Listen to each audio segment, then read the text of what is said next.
네, 자, 안녕하세요. 자, 오늘은 이번 시간에 조사론입니다. 우선 그 테마 25번에 해당되는 거죠. 25번. 자, 과학적 방법에 관한 설명을 옳은 것은입니다. 자, 과학적 조사 논리에는 연역법과 균합법이 있는 것이죠. 그죠? 그게 둘 중에 어떤 논리가 더 상대적으로 우월하다라고 하지 않습니다. 그래서 상대적 우월성을 지지한다? 틀렸습니다. 자, 그다음에 우리가 연역법은 양적 연구이고 균합법은 질적 연구입니다.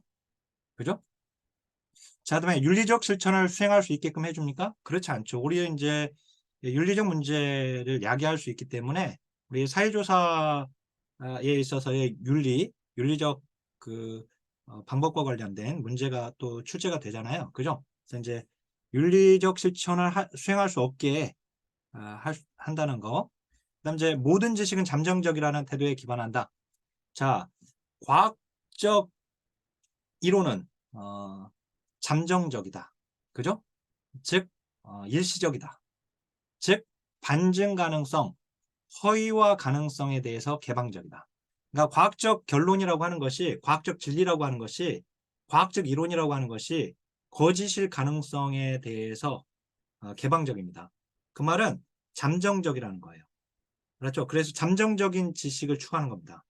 잠정적이지 않은 지식을 추구하는 게 아니라. 그래서 잠정적이다라고 하는 거 3번이 맞는 거죠. 그다음 과학적 방법에서 연구의 반복을 요구하지 않는다가 아니라 반복 가능성, 재생 가능성이 또 하나의 특징이죠. 그죠? 자, 요구하지 않는다. 틀렸고요. 자, 그다음에 선별적 관찰은 이건 과학적 방법에서의 관찰이 아니라 일반인이 현상을 탐구할 때 범하는 오류에 해당되죠. 이 선별적 관찰은 우리가 그냥 일상생활하면서 일반인들이 과학적 탐구가 아니라 그냥 일상생활하면서 하는 탐구에서는 이 선별적 관찰, 즉 자신의 주장에 맞는 것만 골라서 관찰하게 되는 이 선별적 관찰을 하게 됩니다. 그래서 이거는 과학적 관찰이 아니죠. 그죠? 과학적 방법이 아닙니다. 그래서 3번이 옳은 겁니다. 자, 그 다음에 조사로는 내가 맞출 수 있는 테마를 내 걸로 만드는 작업이 중요해요. 아셨죠? 만약 이게 좀 어렵다. 내가 이해하기 좀 어렵다. 그러면 그 부분을 좀 버려도 상관은 없어요. 왜냐면 그 부분 가지고 조사는 전체가 어려워지면 안 되니까. 자꾸 내 걸로 만드는 작업을 해야 돼요. 자, 그러면 사회과학의 패러다임이 과학 철학이 지금 요즘 계속 문제가 한 문제씩 출제가 돼요. 근데 이거는 조사론 문제에서 어려운 부분에 해당이 됩니다. 자, 불구하고 자, 이게 21회 때 출제되었던 문제인데요. 자, 실증주의는 연구 결과를 해석할 때 정치적 가치나 이데올로기의 영향을 적극적으로 고려하는 것은 비판주의예요. 비판주의. 그렇죠? 실증주의가 아니라 이게 비판주의. 요게 이전 시험에서는 비판주의로 나오지 않고 비판적 사회과학으로 이렇게 나왔었거든요. 비판적 사회과학으로.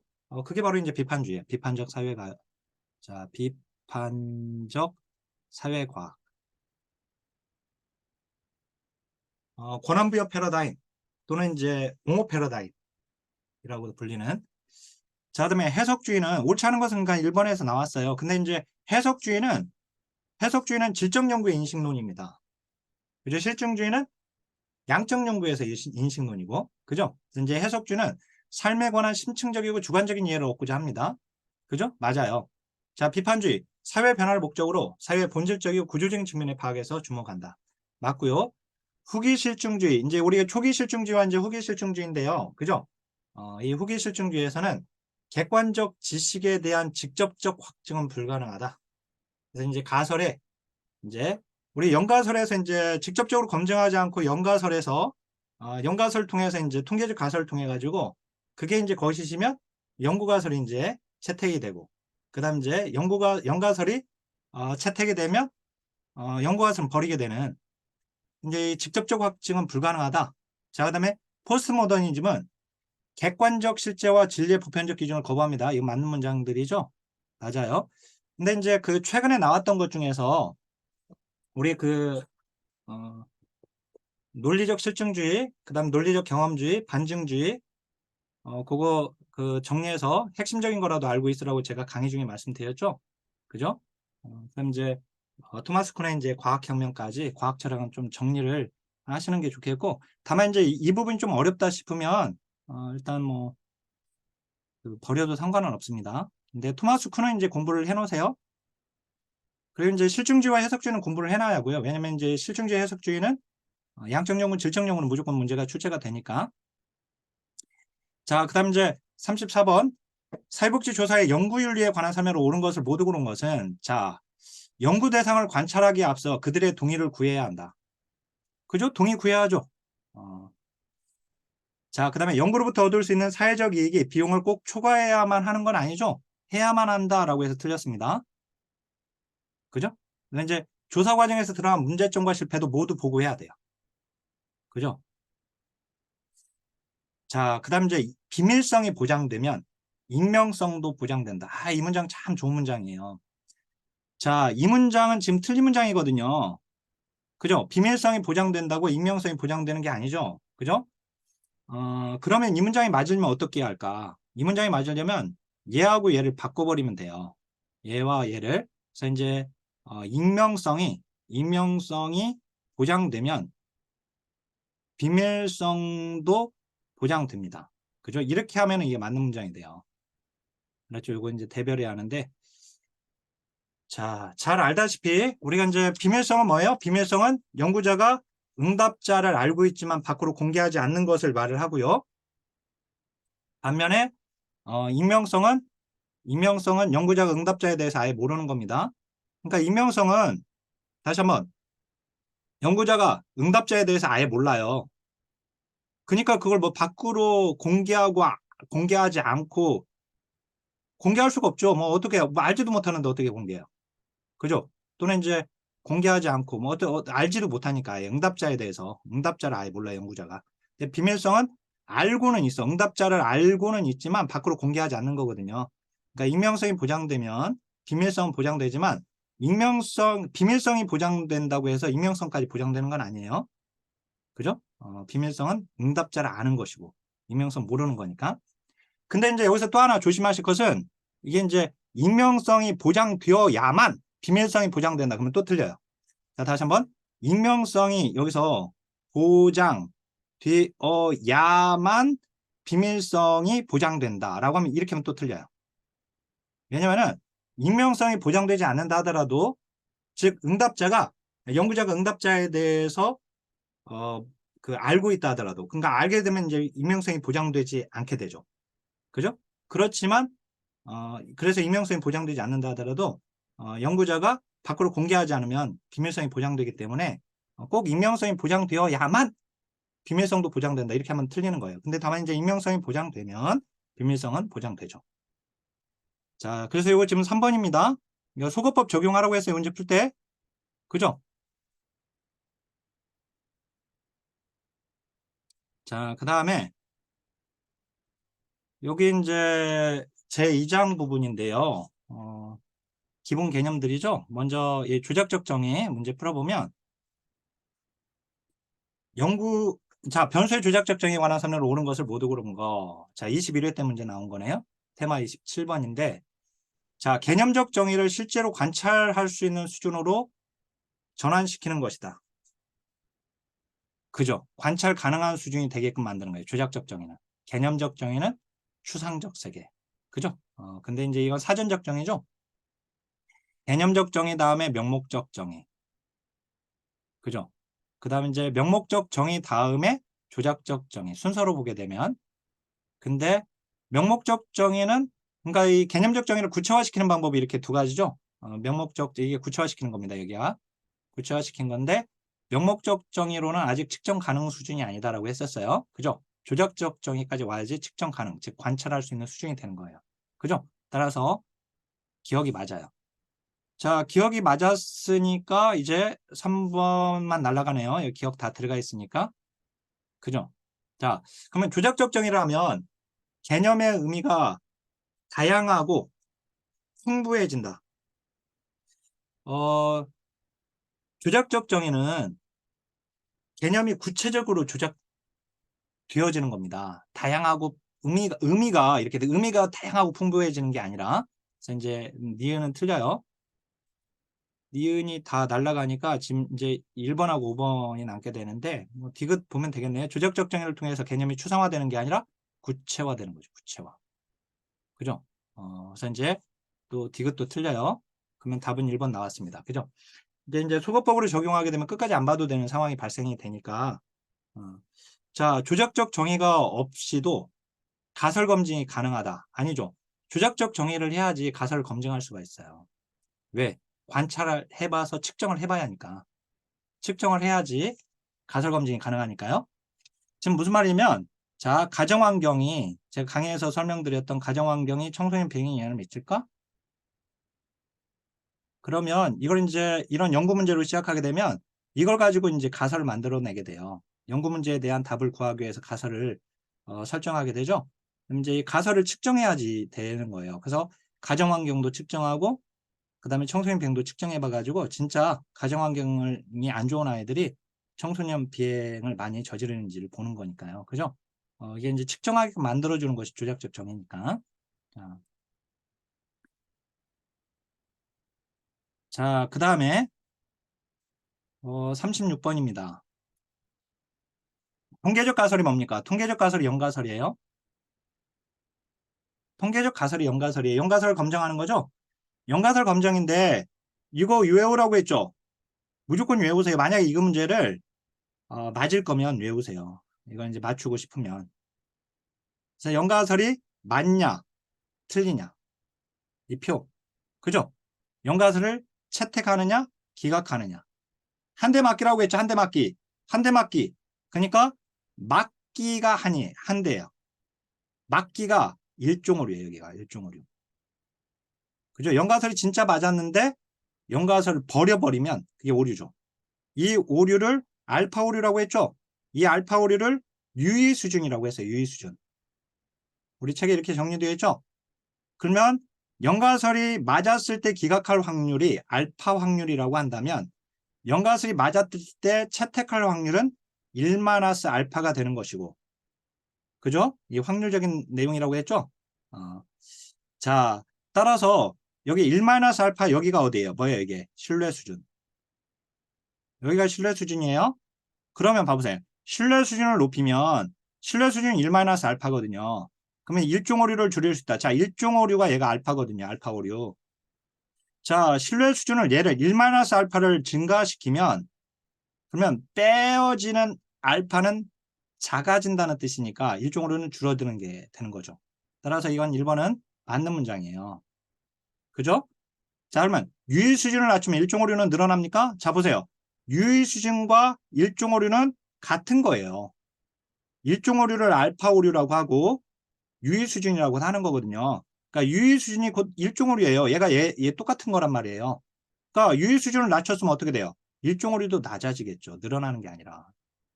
그죠? 낮아지겠죠. 같은 거니까. 그래서 이제 2번이 옳지 않습니다. 그죠?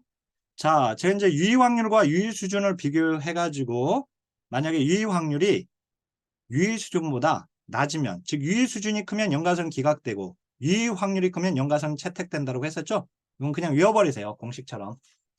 공식처럼 외워버리면 돼요. 이거는. 자, 그다음에 이종 오류가 뭐예요? 이종 오류가 여기가 베타 오류예요. 베타 오류. 여기가 이종이죠? 얘가 이종 오류. 연가설이 틀렸는데 채택하면 그게 오류잖아요. 그죠? 그래서 이종 오류고 그러면 이제 여기 검정력은 1-베타라고 했어요. 여기가. 그죠? 그러니까 이종 오류가 증가되면 즉 베타가 증가되면 통계적 검정력은 1-베타. 그러니까 빼는 베타가 커졌으니까 검정력은 감소하는 게 맞죠. 그죠? 얘들은 다 맞는 거고. 자, 이종 오류는 뭐예요? 일종 오류는 맞기. 연가설이 맞았는데 기각하는 거고. 그러면 이제 이종 오류는 거꾸로 연가설이 틀렸는데 채택하는 거예요. 그러니까 연가설이 지금 틀렸는데 지금 참이 아닌데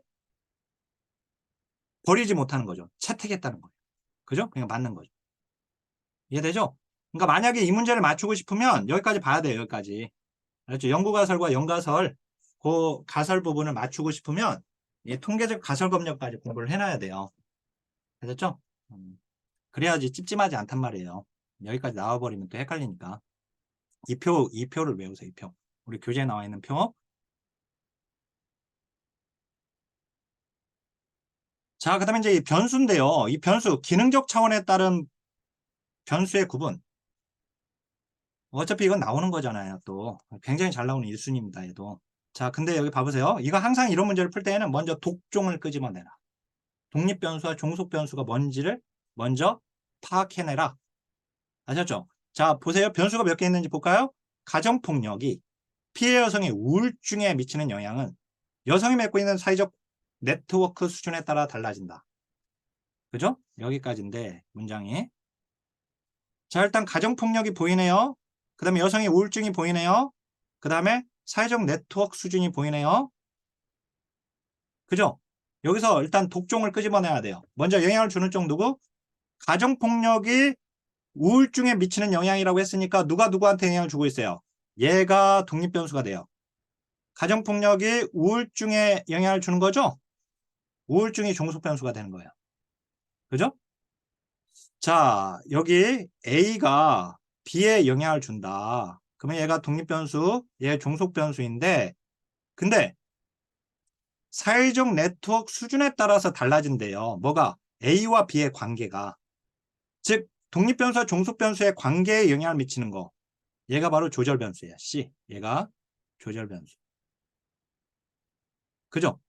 사회적 네트워크 수준에 따라서 이게 네트워크 수준이 높을 때와 그렇지 않을 때 이렇게 두 가지 범주로 나눠지게 되죠. 그죠? 따라서 얘는 조절 변수인 걸 알 수 있어요. 조절 변수. 사실은 이 문제는요. 매개 변수, 조절 변수의 차이점만 알면 정답은 나온 거예요. 왜냐면 여기 매개 변수가 없잖아요. 그러니까 답이 2번이 답입니다. 일단 독립 변수 있죠? 조절 변수 있죠? 종속 변수 있죠? 그다음에 조절 변수 있죠? 그죠? 근데 이제 내생 변수가 나와 버렸어요.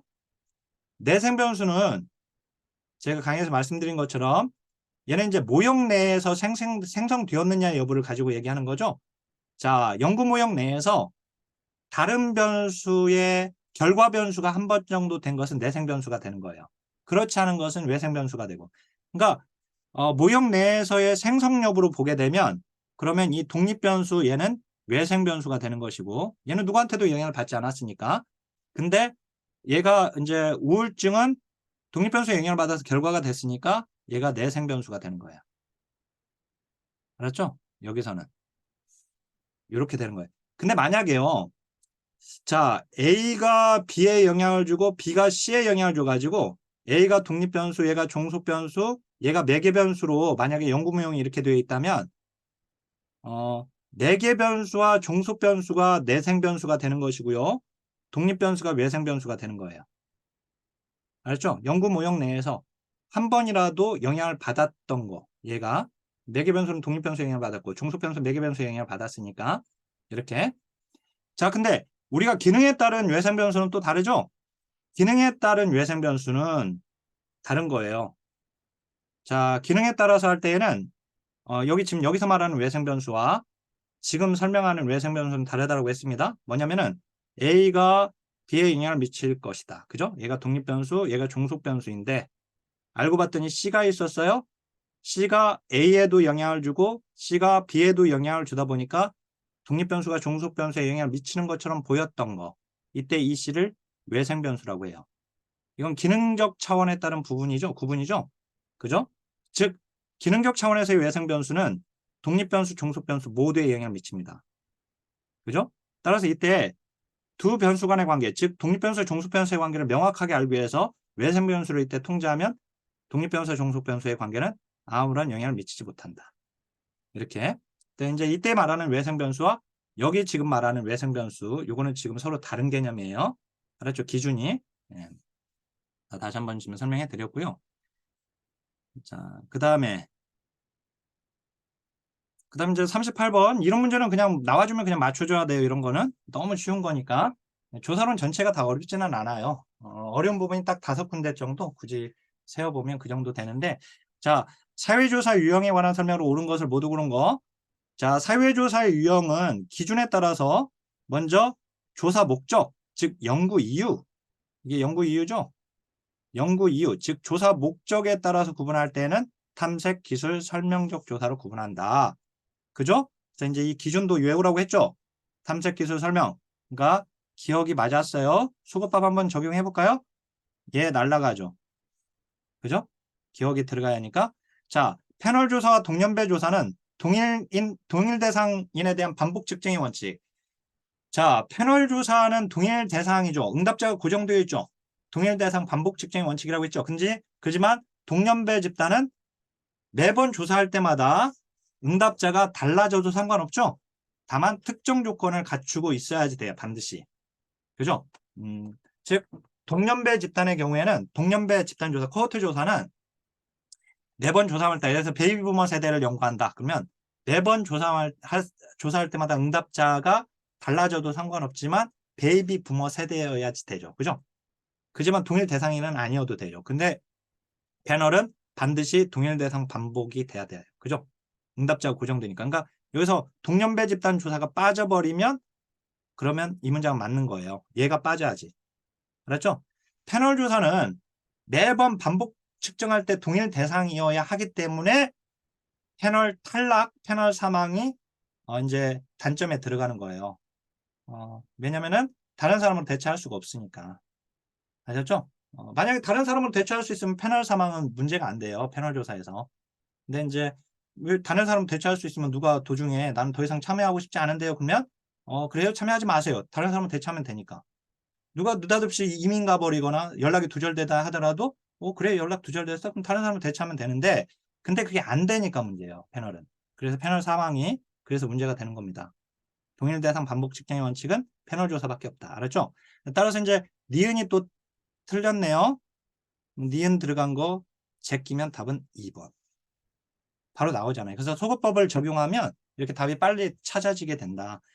자, 근데 여기 보면 2차 자료 분석은 비관여적 방법을 비반응성 자료 수입이라고 합니다. 비관여적 또는 비반응성 연구라고 해요. 비반응성과 비관여적은 같은 말이에요. 알았죠? 반응성이 나타나지 않는다는 것이죠. 2차 자료는 다른 사람이 연구를 통해서 수집된 자료를 이용하는 방법인데 주로 이제 통계 자료를 이용하는 정부 간의 통계청의 통계 자료나 이런 것들을 이용하는 것이 2차 자료 분석이죠. 자, 그래서 이제 디귿은 맞는 것인데, 자, 탐색적 조사의 경우에는요, 이제 얘는 인재 연구 문제를 만들려고 하는 거죠. 그죠? 연구 문제가 먼저 만들어져야지, 그 다음 연구 문제에 대한 답을 구하기 위해서 가설을 설정하는 거거든요. 그죠? 그런데 탐색적 조사는 얘는 연구 문제를 만들려고 하는 것이기 때문에 연구 가설과 조사 계획 사전에 수립되어야 한다고 하면 틀립니다. 그죠? 탐색적 조사를 뭐라고도 하죠? 비조사라고도 하죠. 그죠? 근데 얘한테 사전조사라고 하면 틀리죠? 사전조사라고 하면 안 돼. 사전검사, 사전조사라고 하면 안 되죠? 예비조사라고. 예비조사는 곧 탐색적 조사다. 그죠? 여기까지. 그 다음에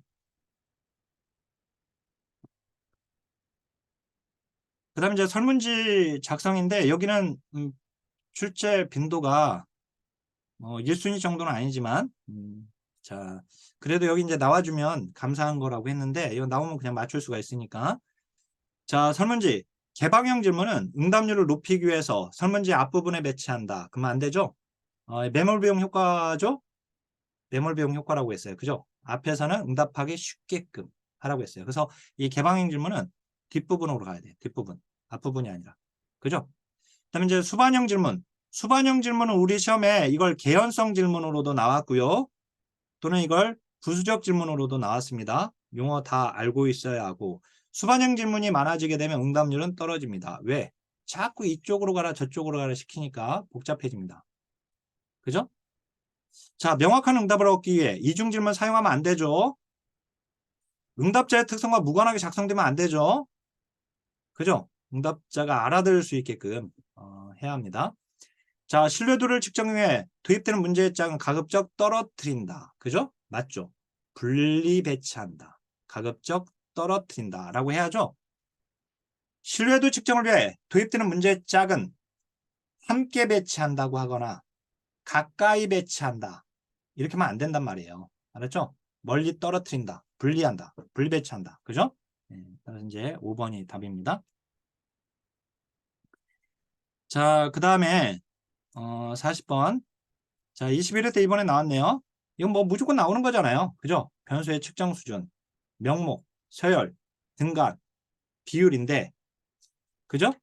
이건 뭐 문제가 한 문제만 나오지 않고 뭐 두 문제 또는 많게는 세 문제까지도 출제가 됩니다. 그래서 이거는 뭐 당연히 우리가 잘 알고 있어야 하는데, 자, 이 출신 지역을 도시, 도농복합 지역, 농어촌, 기타 이렇게 하는 것은 명목 변수죠? 이렇게 하면 명목 변수가 돼요. 그죠?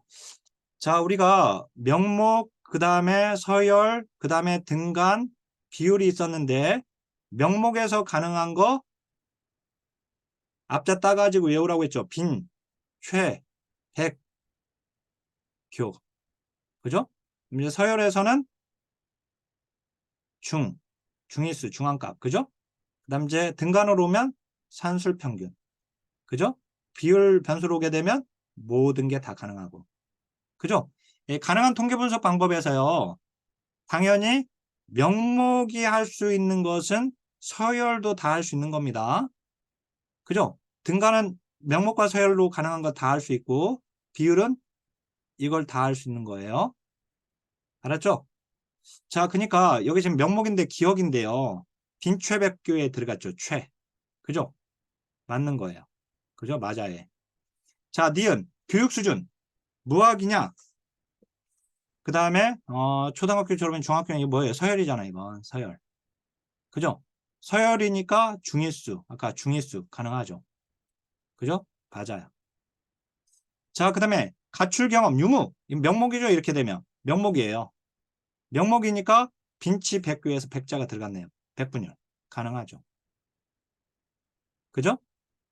그 다음에 이렇게 돈으로 나오면 얘는 비율이기 때문에 모든 게 가능해요. 일단 뭐 그냥 가능한 거예요. 범위. 그죠? 모든 통계 분석이 가능하니까. 그렇죠? 근데 이 범위는 등간에서 가능합니다. 등간부터. 그렇죠?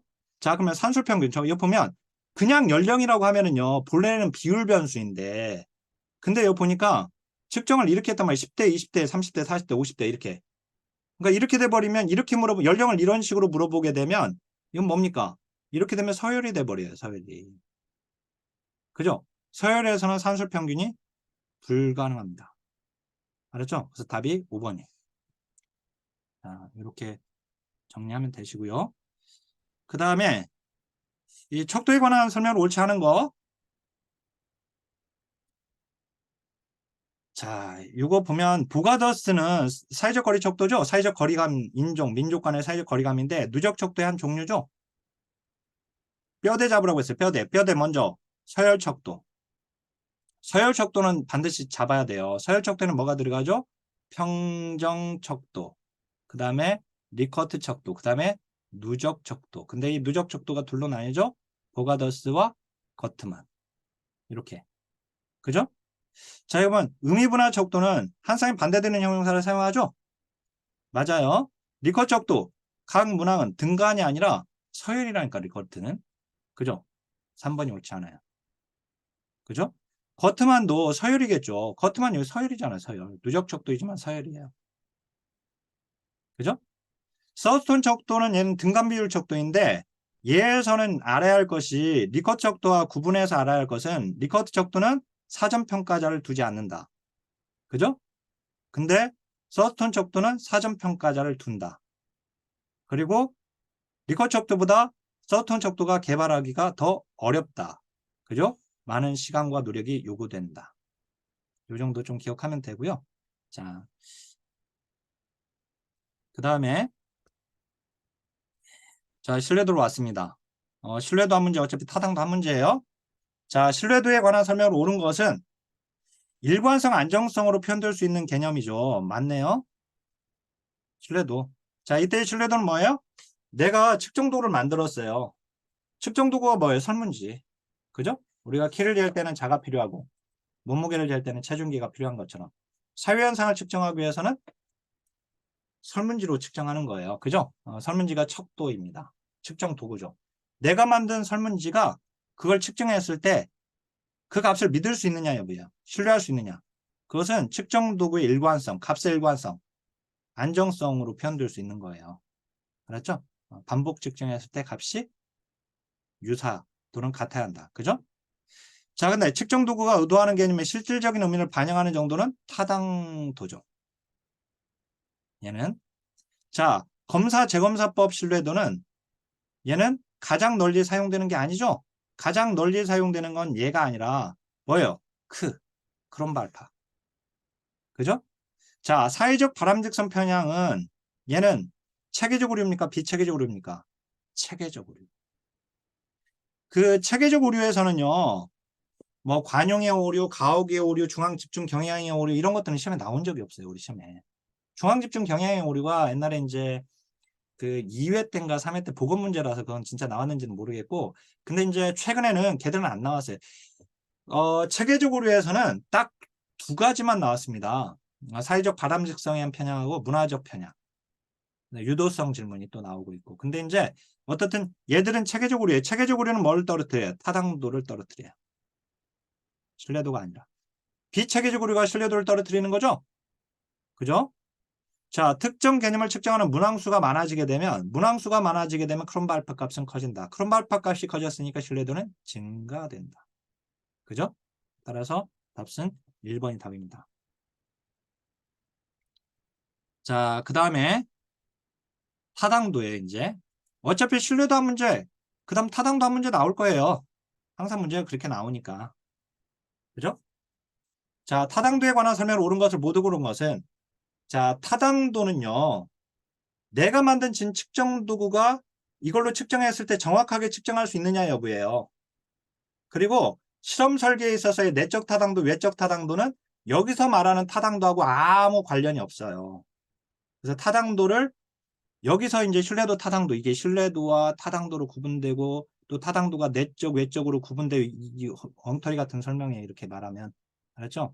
그래서 이제 내적, 외적 타당도는 인과관계 추론에 있어서의 타당도를 얘기하는 겁니다. 이제 지금 이제 여기서 말하는 타당도가 아니라 자, 여기서 만드는 타당도는 내가 만든 측정 도구를 설문지가 측정했을 때 정확하게 측정할 수 있느냐 여부예요. 결국은. 자, 보세요. 특정 개념, 이제 타당도 나오는 순간 어떻게 해야 돼요? 자, 우리 신뢰도에는 5가지가 있죠? 그죠? 조사자 간의 신뢰도, 즉, 상호 관찰자 기법. 그 다음에 검사 재검사법. 그 다음에 복수양식법. 그 다음에 반분법, 크롬발파. 이렇게 5가지가 있고, 이 타당도는요, 크게 3가지. 내용 타당도, 기준 타당도, 그 다음에 구성체 타당도, 즉, 개념 타당도. 그죠? 근데 이 내용 타당도는 우리 시험에 액면 타당도로도 나왔기 때문에 액면 타당도로까지도 알고 있어야지 돼요. 그 다음 이제 지금 여기 보면 내용 타당도, 이 내용 타당도는 설문지의 그 내용을 보고 결정하는 거예요. 포함되어 있는 의미를 포괄하고 있는가. 그죠? 맞아요. 누가 판단해요? 전문가가 판단하는 거죠? 따라서 기억이 들어가는 순간 기억이 맞았죠, 여기. 그러면 2번하고 3번 날아갑니다. 자, 개발된 측정 도구의 값을 내가 지금 설문지를 하나 개발했어. 근데 내게 정확한지 아닌지를 알 수 있는 방법은 현재 사용되고 있는 측정 도구와 비교하는 거예요. 동시적 타당도죠? 이게 이 기준 타당도가 넷으로 나뉘죠. 동시적 타당도, 예측적 타당도, 기준문항, 집단비교법, 그 다음에 기준문항에 의한 타당도. 이렇게 나뉘죠. 내가 설문지를 하나 개발했어요. 근데 내게 정확한지 알기 위해서는 현재 사용되고 있는 설문지와 비교하면 돼. 그 값과. 내가 IQ 검사지를 하나 개발했는데 내가 만든 IQ 검사지가 정확한지를 알기 위해서는 실제 지금 IQ 검사지 사용되고 있는 IQ 검사지의 검사 결과와 비교하면 돼요. 그것과의 비교를 통해서. 내 걸로 측정했더니 막 이 사람이 막 150이 나와. 근데 기존 걸로는 이 사람 70도 안 되는 사람이야. 그럼 내게 지금 잘못된 거예요. 동시적 타당도. 맞죠? 그러니까 니은도 맞았으니까 니은이 들어가야겠네. 근데 여기 보면 사실 이제 니은은 다 들어갔으니까 사실 안 봐도 됐었죠. 그죠? 예, 그러면 이제 여기 디귿하고 이제 니을에서 결정되는데 디귿만 보면 이제 결정되겠네요. 그죠? 얘 디귿이 여기밖에 안 들어갔으니까. 자, 아니 니을까지 가야겠네요. 어차피 이제 니은 자, 예측 타당도, 하위 타당도가 기준 관련 타당도가 아니라 기준 관련 타당도 안에 이제 동시에 예측, 그다음에 집단 비교 기준. 틀렸죠? 예. 기준 관련 타당도의 하위 타당도가 이제 여기 얘들이 있는 거죠. 디귿이 날라갔네요. 그죠? 디귿 날라갔고. 예, 틀렸고. 그럼 이제 니을까지 봐야겠네요. 자, 측정하려는 개념에 포함된 이론 체계 아래서 보고 있는 거 바로 구성 타당도. 그죠? 이론적 틀 속에서 보는 거죠. 따라서 이건 맞는 거예요. 구성체 타당도. 이 구성체 타당도는 다시 넷으로 나눠서 이해 타당도, 수렴 타당도, 판별 타당도, 요인 분석까지 이렇게 외우시길 바라겠고요. 그래서 이제 답은 이렇게 되면 기억 니은 니을이니까 4번이 답이네요. 자, 그 다음 이제 44번으로 가겠습니다. 44번 무작위 오류. 자, 측정이 오류에는 체계적 오류와 무작위 오류로 나뉩니다. 그죠? 무작위 오류. 무작위 오류가 뭐예요? 얘가 비체계적 오류죠. 비체계적 오류. 그죠? 자, 응답자가 자신에 대한 이미지를 좋게 만들기 위해 응답하는 게 이게 뭐예요? 사회적 바람직성에 의한 편향. 그죠? 사회적 바람직성에 의한 편향. 얘는 뭐예요? 체계적 오류. 그죠? 얘는 체계적 오류에 해당되잖아요. 그죠? 자, 그 다음에 비체계적 오류는 신뢰도를 떨어뜨리는 거예요. 타당도가 아니라 체계적 오류가 타당도를 떨어뜨리는 거고. 그죠? 이게 왜 지금 만약에 이게 어려우신 분들은 암기가 안 돼서 어려운 거예요. 지금 암기가. 알았죠? 암기를 하면 이건 해결되는 거예요. 그냥 당연히. 알았죠? 암기가 안 돼서 그런. 자, 설문 문항이 지나치게 많을 경우에 비체계적 오류 발생될 수 있습니다. 왜냐면 응답이 어렵고 이제 이렇게 되면 복잡해지기 때문에 그래서 이제 3번이 맞고요. 자, 연구자가 응답자에게 유도성 질문 이거 체계적 오류예요. 체계적 오류. 왜냐면은 체계적 오류는 모두 긍정적으로 답하거나 모두 부정적으로 답하거나 우리가 모두 긍정적으로 답하는 걸 이제 관용의 오류라고 하잖아요. 모두 부정적으로 매서 부정적으로 답하면 이제 그거는 가혹의 오류라고 하고 그게 이제 편향이 나타나는 거예요. 편향. 편향하면 무조건 체계적 오류거든요. 유도성 질문은 모두 긍정적으로만 답변하게끔 유도하는 거거든요. 모두 부정적으로만 답변하도록 유도하거나 알았죠? 이렇게 일정한 양태, 일관성 나타나는 오류. 이걸 편향이라고 하거든요. 편향. 편향하면 체계적 오류예요. 알았죠? 이제 답은 이제 3번이 답이 됩니다. 자, 그 다음에 표지보차입니다. 21회 때 이번에 문제죠? 이번에 이제 이걸 보면 표지보차는 자, 신뢰 수준을 높이면 본래 표지보차는 증가됩니다. 본래는 증가되죠. 그죠? 근데 문제는 뭐냐면 신뢰 수준을 높이면서 연구자는 표지보차가 증가될 수 있기 때문에 표본의 크기를 늘릴 수가 있어요. 늘려버리면 표본 오차는 감소되는 거예요. 알았죠? 본래는 신뢰 수준을 높이면 신뢰 구간이 넓어지기 때문에 표지보차는 증가되는 거거든요. 근데 연구자가 사전에 표본의 크기를 증가시키기 때문에 표지보차는 감소되는 거예요. 알았죠? 그래서 이 문장 맞는 문장이 되는 겁니다. 근데요, 만약에 표본의 크기가 동일하다면 이 전제를 깔아버리면 표본의 크기가 동일하다면 신뢰 수준을 높일 때 표지보차는 감소한다. 그럼 틀리는 거예요. 알았죠? 그러면 표지보차는 증가되는 것 때는 표본의 크기를 동일하게 한다라는 가정하에서는 자, 그 다음 이제 모집단의 모수와 통계치 표본의 통계치 간의 차이죠? 맞아요. 표지보차. 자, 표본의 크기가 커지면 표본의 대표성은 증가되죠. 표본의 대표성이 증가됐으니까 표지보차는 감소되는 거예요. 따라서 3번이 답입니다. 자, 그 다음 이제 모집단의 동질성이 영향을 주죠. 모집단의 동질성은 표본의 대표성에 영향을 줘요. 그래서 이제 우리가 이렇게 표본의 대표성에 영향을 주는 것은 크게 두 가지예요. 크게 두 가지. 뭐냐면 표본의 크기. 그 다음에 모집단의 동질성. 이 두 가지가 표본의 대표성에 영향을 줘요.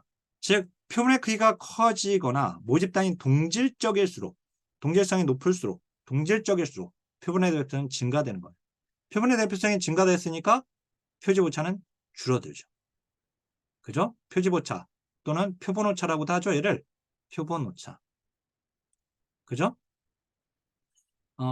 자, 그래서 이제 답은, 그 다음 이제 여기 표본으로 추출될 기회가 동등하게 만들면 표지오차는 감소돼요. 이게 뭐야? 뭘 설명한 거? 동일 확률 선정법. 동일 확률 선정법. 자, 이렇게 표본으로 추출될 기회가 동등하게 표본을 추출하는 것이 바로 확률 표집이에요. 확률 표집은 표본으로 추출될 기회를 동등하게 그래서 동일 확률 선정법을 사용하기 때문에 비확률 표집보다 확률 표집이 더 표본의 대표성이 증가되는 것이고, 표본의 대표성이 증가되니까 표집 오차는 감소하는 거죠. 그죠? 그래서 이제 자, 여기서는 답은 이제 3번이 답입니다. 근데 이제 문제에서 이렇게 나왔었죠. 동일 확률 선정법으로 표본을 추출하면 표본이 모집단을 완벽하게 대표한다. 그러면 틀리는 거고. 완벽하게 대표할 수는 없지만 표본의 대표성은 증가된단 말이에요. 알았죠? 자, 거기까지 정리하시고요. 그 다음에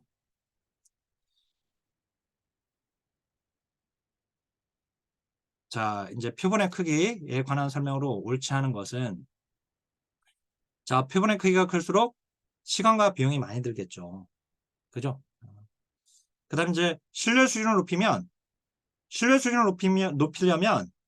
그러면 이제 표지부차가 증가되기 때문에 표지부차를 줄일 수 있는 방법이 표본의 크기거든요. 그래서 표본의 크기를 늘리는 거예요.